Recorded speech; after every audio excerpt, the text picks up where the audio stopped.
Posible po bang ma-stuck pag naglo-lucid dreaming? Hindi.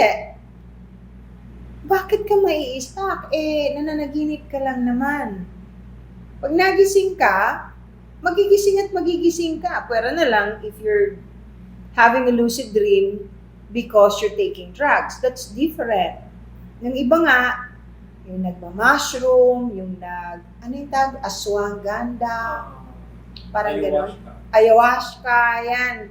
You don't take that if you want to do the proper astral traveling. Nga pala, mamaya ulitin ko ito, pero ulitin ko pa rin ngayon, no? Good evening, Stanishi. Hindi ako nanguhula. Ang dami na namang nagre-request na hulaan ko sila. Hindi po ako nanguhula. Hindi po ako pati manghuhula. Period. Hindi rin ako mahilig mag-predict kahit ano. Meron dito nagtanong sa akin tungkol dun sa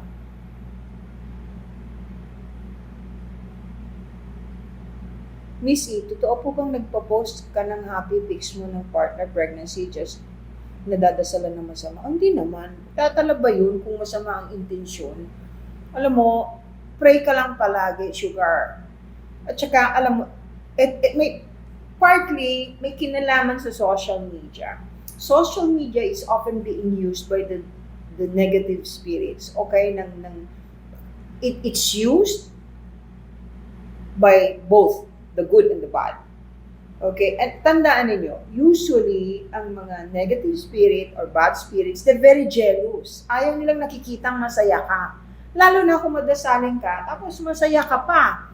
Di syempre, lahat ng paraan gagawin nila para mahirapan ka. In fact, kahit yung mga estudyante ko, kung minsan, talaga namang ginagawa ng mga negative spirit na matukso sila, o kaya magkasakit, sumakit ang ulo, but they know what to do.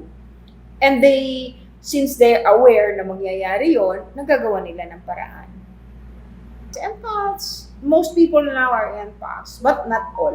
Ang empaths po ay nararamdaman ninyo kung ano ang nararamdaman ng mga tao nasa paligid mo. So it's very, very difficult to handle sometimes kung hindi ka marunong mag-control. Kasi kung masama ang loob, masama rin loob mo. Kung nasasaktan, masasaktan din ikaw. Kung galit, baka magalit ka rin. Pangit yun. Paano po ma-block ang evil eye? Alam niyo, merong mga bagay na nabibili na sa Quiapo ay yung mga blessed that can help you with that. Merong, lalo na sa mga bata. Alam mo yung, hindi ko alam ang tawag doon sa probinsya kasi marami nun yung kulay pula. Ako pinupulot ko lang yun buto yun Tapos ginagawang bracelet ng mga baby o kaya binabalot sa pulang tela. Mata-mata. Oo nga, mata-mata. Meron yan, At saka meron din kristal na pwede dyan. I think we have one there. Meron kami niyan. And it helps. Pero pagka tinamaan ka, ano nga yung evil eye sa Tagalog? Susibang. Usog. Yun. The veil is thinning. May nagtatanong, anong ibig sabihin ng the veil is thinning? Ang ibig pong sabihin, ang panahon po ngayon ay, okay, karamihan ng mga tao ngayon ang inabot ay gitna. Bago yung gitna, yung nauna, karamihan sa mga tao, ang kanilang third eye ay hindi pa calcified. Ibig sabihin, matalas pa ang pakiramdam, hindi nagre-rely sa internet kasi wala namang internet. Yung instinct nila at saka yung mga minana sa mga ninuno, ng mga tinuro, ay ginagamit nila. Kaya matalas ang pakiramdam at wala pa yung calcification ng third eye. Ibig sabihin, bukas na bukas pa. Okay. Yung sa gitna naman, yan yung una, yung before the middle part. Yung middle part, ngayon, yung generation ngayon na inabot ko na rin, inabot ko both may internet na. Inabot ko dictionary pa, Webster. Ngayon, Google na lang. AI, meron na. Ang bilis ng evolution, hindi ba? Na yung now generation, itong nasa baba, karamihan sa kanila, despite the fact that there is an internet, tapos yung technology, grabe na, siguro binabalanse ng Ama sa Langit, ng Diyos, na wag naman sobrang mag-rely sa technology. Parang inalis yung kurtina, nag-evolve yung alam niyo yung human resonance, tapos yung DNA yung DNA ng tao ay nag-upgrade. So yung mga tao karaniwan ngayon, lalo na yung mga nasa middle part, matalas ng pakiramdam. Nakakakita na ng mga usually hindi nakikita ng iba. Mas malakas na ang kutob at naniniwala na sa mga bagay na nangyayari na hindi pangkaraniwan at pinagtatawanan ng mga hindi pa nakaka-evolve. Malamang bukas ang third eye niya. Or, lapitin talaga siya. Kasi may mga taong lapitin na, at saka normally, depende sa edad ng mga bata. Normally, ang mga bata, pag baby until about 6 years old, nakakakita pa yan eh. Bukas pa talaga, hindi pa nagko-close. Ano po ang signs na nag-i-evolve ka na from 3D to 5D? Number 1, you feel your sensitivity will be enhanced. Ibig sabihin, mas magiging sensitibo ka. Mas magiging matulungin ka. Mas magiging maunawain ka. Hindi ka magiging palaaway. Minsan nagkakasakit ka. Masakit ang ulo, parang nasusuka, kahit wala namang lagnat, wala namang totoong sakit. Those are signs. Ngayon, kung wala ka namang problem sa kidneys, tapos may naririnig kang ringing sa ears mo, that's another sign. Kasi yung frequency, very sensitive tayo, naririnig natin at happens to me a lot. Kaya I'm very sensitive with noise. Ayaw ko ng maingay. Ang dami kasing taong sobrang ingay eh.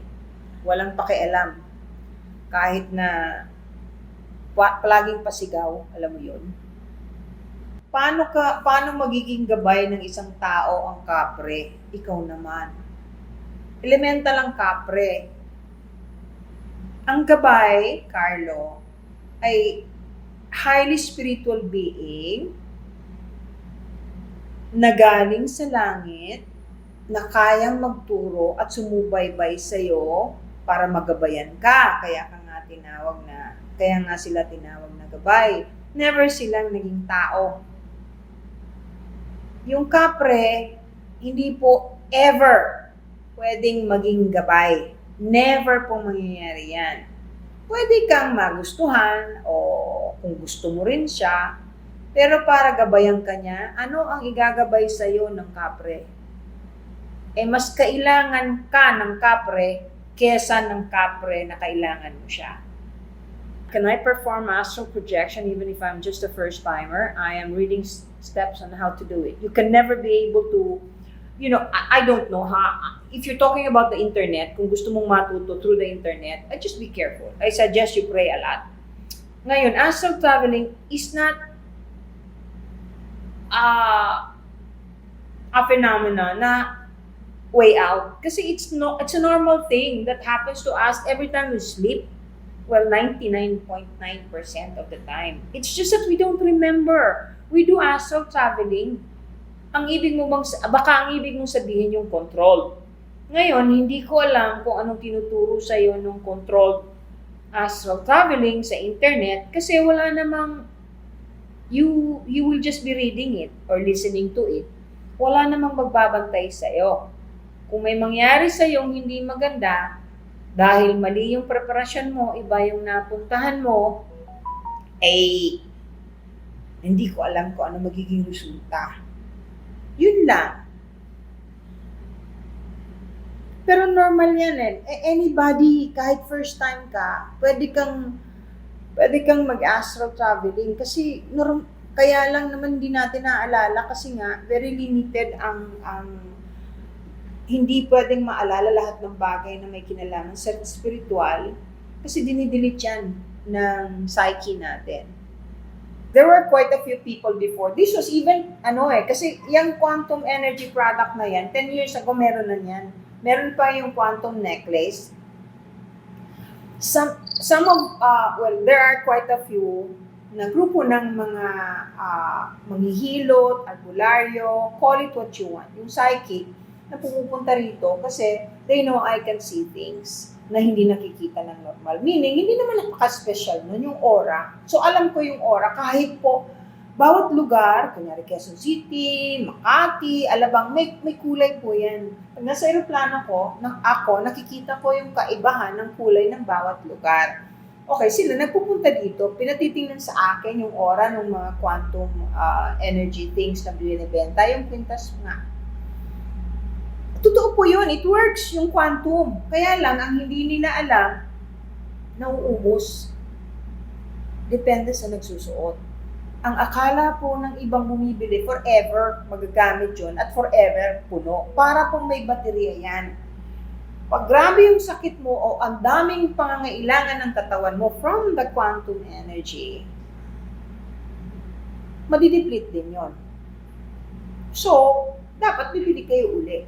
Kasi hindi na naman na tumatalab. So, yung advantageous yun sa seller. Kasi, pag sinabi nila yung totoo, na depende sa sakit mo, mabibili na lang uli. Yun. Yung iba kasi akala, ano na yun eh,